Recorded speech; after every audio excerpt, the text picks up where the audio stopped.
wabarakatuh. Halo teman-teman, perkenalkan nama saya Fiona dengan NIM 24022117 dari Prodi Pendidikan Guru Pendidikan Anak Usia Dini. Di sini saya akan membahas tentang menganalisis sistematika karya tulis ilmiah secara komprehensif. Yang pertama ada pengertian buku. Buku adalah kumpulan lembaran kertas, karton, atau bahan lainnya yang berisi tulisan, gambar, atau grafik yang dibukukan dalam bentuk yang terikat dan biasanya dilindungi oleh sampul. Buku berfungsi sebagai media untuk menyampaikan informasi, pengetahuan, cerita, atau gagasan. Buku dapat berupa fiksi, non-fiksi, referensi, atau pendidikan dan dapat diakses dalam format cetak maupun digital. Yang kedua ada manfaat buku dalam karya tulis ilmiah. Buku memiliki beberapa manfaat penting dalam karya tulis ilmiah, yaitu satu, sebagai sumber referensi. Buku menyediakan informasi yang mendalam dan terpercaya tentang topik tertentu yang dapat digunakan untuk mendukung argumen dan analisis. Yang kedua ada teori dan konsep. Buku seringkali membahas teori dan konsep dasar yang relevan dengan penelitian, memberikan kerangka teoritis yang kuat. Yang ketiga ada pengetahuan historis. Buku memberikan konteks sejarah yang penting untuk memahami perkembangan suatu bidang ilmu. Yang keempat ada metodologi. Banyak buku membahas berbagai metode penelitian yang dapat diadopsi atau dimodifikasi dalam karya tulis ilmiah. Yang kelima ada validitas dan kredibilitas. Mengutip buku dari penulis atau penerbit yang kredibelnya dapat meningkat kepercayaan dan validitas karya tulis. Yang keenam ada pemahaman mendalam. Buku seringkali menawarkan analisis yang lebih mendalam dibandingkan dengan artikel jurnal, membentuk penulis memahami isu kompleks. Yang ketujuh ada rujukan tambahan. Buku dapat berujuk pada sumber lain yang relevan, memperluas cakupan penelitian. Dengan memanfaatkan buku, penulis dapat menghasilkan karya tulis ilmiah yang lebih kaya, komprehensif, dan berkualitas. Yang ketiga ada jenis-jenis buku dalam karya tulis ilmiah. Dalam karya tulis ilmiah terdapat beberapa jenis buku yang umumnya digunakan. Yang pertama ada buku teks.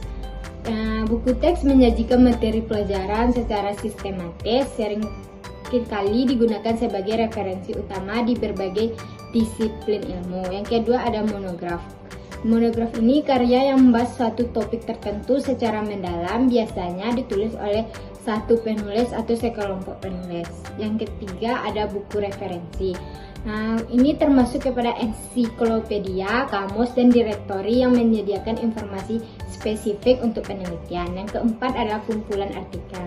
Buku yang berisi beberapa artikel atau makalah yang ditulis oleh berbagai penulis, seringkali berdasarkan tema yang tertentu.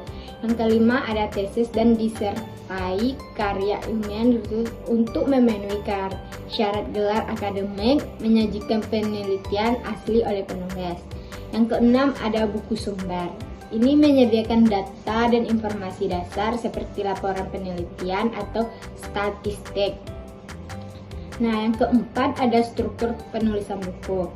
Struktur penulisan buku umumnya biasanya digunakan.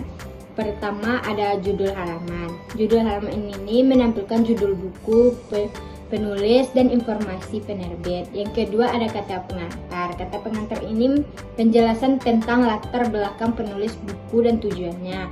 Yang ketiga ada daftar isi. Daftar isi menyediakan rincian tentang bab dan subbab yang ada dalam buku. Yang keempat ada bab pendahuluan.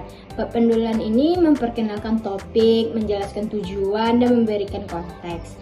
Yang kelima ada isi buku. Isi buku ini terdapat bab-bab. Setiap bab membahas subtopik yang berkaitan dengan tema utamanya. Biasa di bagian subbab untuk memperjelas poin-poin penting. Yang keduanya ada ilustrasi dan tabel, digunakan untuk memperjelas informasi dan mendukung argumen. Yang keenamnya ada kesimpulan. Kesimpulan ini menyimpulkan temuan atau memberikan rekomendasi atau implikasi dari penelitian. Yang ketujuh ada daftar pustaka. Daftar pustaka ini menyediakan referensi semua sumber yang digunakan dalam penulisan buku. Nah, yang ke-8 ada indeks. Indeks ini adalah daftar istilah penting dan halaman tempat istilah tersebut dapat ditemukan di dalam buku. Yang ke-9-nya ada lampiran. Lampiran ini menyediakan materi tambahan yang relevan seperti data atau dokumen penting. Nah, yang terakhir ada 5 resensi buku. Resensi buku adalah istilah yang merujuk pada sebuah ulasan tentang kelemahan atau kelebihan sebuah karya. Resensi biasanya dibuat dalam bentuk tulisan dan ditunjukkan kepada pembaca. Artinya siapapun bisa mengungkapkan pendapatnya mengenai sebuah karya melalui resensi. Nah, hanya itu saja yang dapat saya jelaskan. Kalau ada kata yang salah, mohon dimaafkan. Assalamualaikum warahmatullahi wabarakatuh. Bye-bye.